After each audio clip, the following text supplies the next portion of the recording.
Ayyuhal hadirun wal hadirat, jamaah muslimun dan muslimat yang kami hormati, di malam yang indah dan menenangkan ini, yang kami hormati juga para pemirsa, penonton channel Ruwaq Azhar yang kami hormati dan banggakan.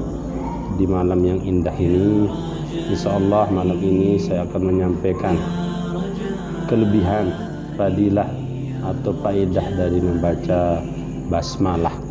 Basmalah kalau bahasa Lomboknya istilahnya bismillah. Basmalah maksudnya adalah membaca bismillahirrahmanirrahim. Ini kata-kata basmalah atau kalimat basmalah begitu banyak faedahnya, begitu banyak keagungannya, begitu banyak kelebihannya, karena basmalah itu adalah bagian dari ayat Al-Quranul Karim. Maka dalam pendapat mazhab Syafi'i, barang siapa yang tidak membaca sab'ul masani, yang dimaksud dengan sab'ul masani itu adalah, yang dimaksud dengan sab'ul masani adalah Fatihah dan basmalahnya kalau pendapat mazhab Syafi'i. Karena mazhab lain tentu tidak termasuk basmalah itu bagian dari ayat Al-Quran, tapi mazhab Syafi'i mengategorikan atau mengatakan termasuk bagian dari Fatihah. Kalimat basmalah begitu banyak kelebihannya, diantaranya dijelaskan oleh Syekh Alawi Al-Maliki Al-Makki. Kelebihan membaca basmalah itu, kalau kita baca 21 kali sebelum tidur, insyaallah akan terhindar dari sihir, akan terhindar dari bencana, akan terhindar dari kecurian, akan terhindar dari kebakaran. Kalau riwayat dari pahlawan nasional kita, pembunuh Kiai Haji Muhammad Zainuddin Abdul Majid, kalau kita baca setiap selesai sholat dalam sehari semalam 5 kali, 21 kali juga kita baca, insyaallah akan dijauhkan dari musuh dan diberikan orang-orang lain senang sama kita. Orang-orang lain hatinya akan dijauhkan dari kebencian kepada sesama saudaranya atau sesama temannya, atau hatinya orang-orang yang semulanya iri kepada kita menjadi tidak iri. Maka kita dianjurkan membaca basmalah 21 kali. Dan barang siapa yang membaca basmalah, kata Syekh Alawi Al-Maliki di dalam kitabnya Abwabul Faraji, pintu-pintu kesulitan, itu kalau kita baca basmalah itu 100 kali kepada orang sakit, baik penyakitnya demam, panas, atau penyakit-penyakit yang lain, atau penyakit seher, bisa kita sembuh dari penyakit seher atau penyakit yang lain. Kalau kita baca basmalah itu, ayyuhal hadirun wal hadirat, 113 kali pada hari Jumat ketika khatib membaca khutbah atau ketika khatib berdoa, insyaallah hajat kita akan dikabulkan oleh Allah Subhanahu wa taala. Imam Syekh Alawi Al-Maliki juga mengatakan kalau kita membaca basmalah itu 313 kali ditambah dengan basmalah selawat 100 kali, kelebihannya ayyuhal hadirun wal hadirat, kita hajat-hajat kita akan dimudahkan oleh Allah Subhanahu wa taala, termasuk rezeki kita. Ya, maksud saya kalau kita baca basmalah itu 313 kali ditambah dengan selawat 100 kali, insyaallah rezeki kita dimudahkan oleh Allah Subhanahu wa taala.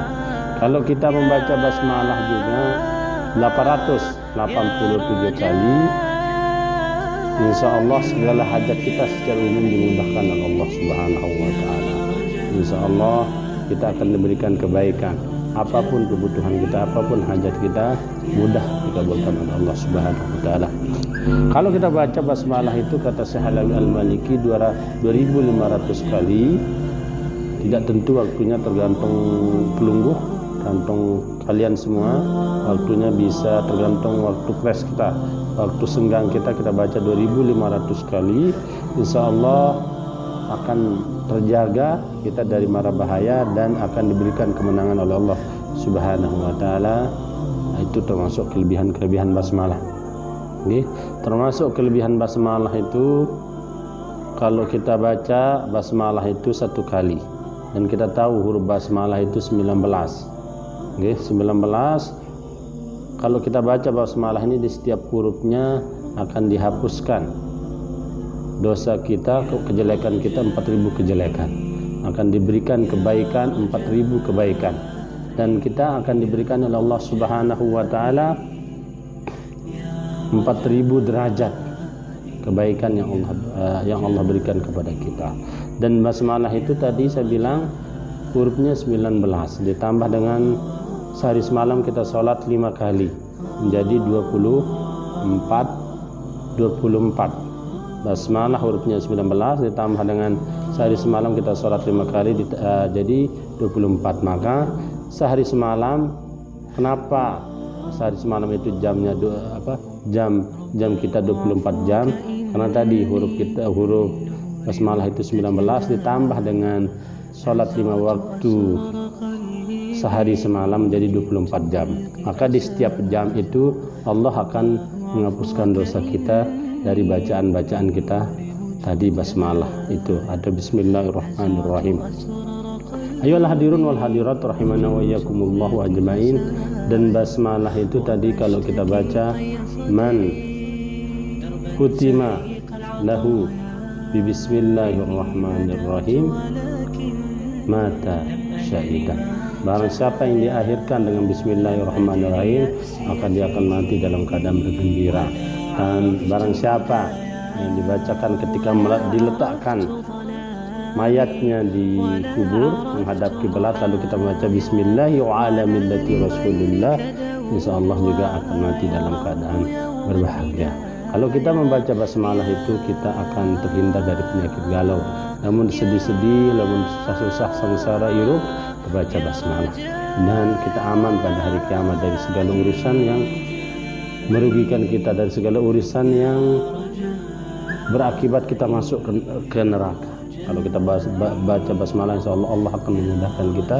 Bahkan ditambah dengan selawat, Allah akan memberikan, Rasulullah SAW akan memberikan syafaat kepada kita. Kalau kita membaca basmalah musahilun lil bu'ur, kita akan dimudahkan segala urusan yang sulit oleh Allah Subhanahu wa taala. Kalau kita membaca basmalah, insyaallah kita akan dijauhkan dari keburukan. Namun dikirang baca bismillahirrahmanirrahim, segala mara bahaya, segala keburukan Allah akan terhindar kita dari mara bahaya atau apapun yang akan mencelakai kita. Kalau kita baca basmalah, ayyuhal hadirun wal hadirat, juga tadi di dalam surga itu ada 4 telaga namanya atau sungai namanya Nahrul. Yang pertama namanya Nahrul Asin, sungai asin. Fiha anharun min ma'in gairi asin. Di dalam surga itu ada sungai bernama sungai asin. Kuncinya yaitu lapas mim yang ada pada huruf mim yang ada pada bismi. Itu kunci cara membuka sungai asin tadi. Yang kedua ada di dalam surga itu namanya sungai susu, Naharul Laban. Kuncinya adalah lapas ha yang ada pada lapas lafzul jalalah, bismillahi. Lalu yang ketiga namanya Nahrul Khamri, yaitu sungai khamar. Kuncinya adalah lapas Ar-Rahman, huruf mim yang ada pada lapas Ar-Rahman. Lalu yang keempat Nahrul Asal, sungai madu atau kokok madu. Kuncinya adalah lapas mim yang ada pada lapas Ar-Rahim. Itu cara membukanya. Tapi poinnya tadi sungai khamar atau koko berem. Berem itu adalah minuman keras. Kalau dalam bahasa Lombok disebut berem atau minuman keras. Maksudnya khamar. Tapi syaratnya enggak pernah minum khamar minum berem di dunia. Baru berem koko berem atau sungai berem di surga. Nah, berem di surga niki jak kanggo ndak inem. Boleh kita minum khamar yang ada di surga. Selain telaga Al-Kautsar tadi, memang telaga di Al-Quran itu juga di dalam hadis juga ada, di dalam hadis itu atau di dalam surga itu bernama telaga Al-Kautsar. Itu bagi orang-orang yang mau masuk surga dibersihkan di telaga Al-Kautsar dulu. Apalagi yang pernah mampir ke neraka dibersihkan di sana dulu. Nah, itu kelebihan-kelebihan basmalah. Maka saya harapkan para penonton channel Waqf Azhar yang kami banggakan dan jamaah muslimin dan muslimat di setiap lini kehidupannya membaca bismillah. Baik pekerjaan itu berbentuk ukhrawi, baik pekerjaan itu berbentuk dunia, insya Allah kalau kita baca bismillah berkah hidup kita. Karena hidup yang kita inginkan itu adalah, kalau ada pertanyaan mengatakan mana yang kamu pilih, hidup berkah atau sukses, maka kita pilih hidup berkah. Karena kalau kita berkah pasti sukses, karena orang sukses itu belum tentu berkah. Maka di dalam hadis Rasulullah SAW mengatakan, kullu amrin zibalin la yabda'u fihi bi bismillahirrahmanirrahim fahuwa atau abtar. Segala perkara atau pegawaian sak ndik dimulai atau tidak dimulai dengan bacaan bismillahirrahmanirrahim, bahwa abtar, terputus, atau bahwa akta, terputus. Namun ndik baca bismillah ndik berkah hidup. Insyaallah kalau kita membaca basmalah di dalam semua pekerjaan kita, insyaallah hidup kita berkah. Apa makna barakah itu? Al-barakah maknanya menurut bahasa lughat dan aziyadah, bertambah, numu berkembang, atau naf'un bermanfaat, atau maknanya kebarakahan itu adalah as-subut, tetap.